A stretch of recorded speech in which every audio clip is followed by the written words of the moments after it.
1938, Al Minns remembers a typical evening at the Savoy.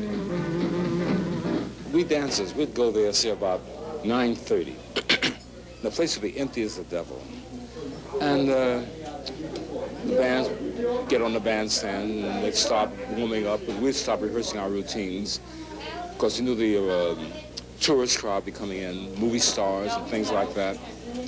And then around about 10:30, all of a sudden the place would be crowded. And see, the Savoy Ballroom was a spectacular place. It was a block long with 2 bandstands. And the floor was something out of this world. The floor had, it was made of 3 layers. 1 layer of springs and cork on top of the layer of springs, and then this highly polished floor. And when they say bouncing at the Savoy, you didn't have to dance.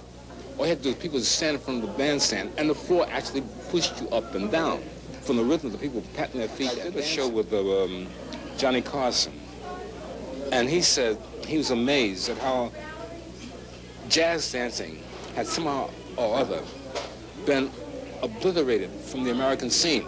And here is America. He said it's the only time that he knew of in history where a country actually stamped out its own art form.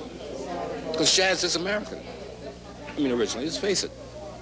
And here in America, for some reason or other, it was stamped out. For some reason, it's coming back now, but for 20, 25 years, it's been stamped out. Time getting blacks interested in doing jazz dancing. They were doing African, they were doing ballet, and they were doing modern. And when I told them I want to do basic jazz, they looked at me and said, "Basic jazz? What is that?" And I looked at them and said, "Don't you know what basic jazz is?" "I'm very sorry." I mean, what? After me came the aerial steps. Now, I invented quite a few of the aerial steps. Can you tell me about that? Well, most of them came by accident. So, like, you'd see somebody do something, and they'd throw a person in the air, and all of a sudden it'd be a sort of mishap, and you'd have to straighten the thing out. You say, "Hey, we can take that and use it." It's like you've seen dances where the fellow takes the girl, throws and picks her up, raises her back here like that, and drops her down his back and brings her through his legs. Well, that happened by accident. So Ann and Russell were rehearsing one day, and Russell took Ann and threw her up, and he lost control. And she went back, and she was going down on her head, and I ran over and slapped her legs, and she landed on her feet. And I said, "Hey, we can make a step out of that."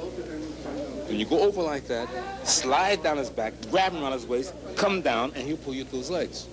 See, a lot of these steps happen like that.